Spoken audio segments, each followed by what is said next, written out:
এবার কি আলুর দম হচ্ছে? কি দিয়ে হবে আলুর দমটা? আলুর দমটা পনির দিয়ে পোস্ত দিয়ে হবে, সেই আলুর দম হবে। আলুর দম আবার পনির? হুম, কিভাবে দেবে? এটা হলো রেশমি পনির আলুর দম। ও, তাহলে কত কিছু নিয়েছো এখানে। আরে পনির টনির সব কাটা হয়ে গেছে। এখানটা কি হচ্ছে বলতে আবার? কি হচ্ছে? আর মাছের তরকারি, মানে তরকারি না, তুমি কত কিছু করছো।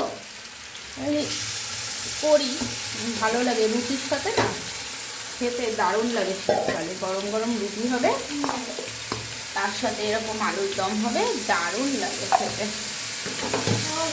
আর এটা তো ভাতের সাথে হবে খাওয়া। একটা রুটি।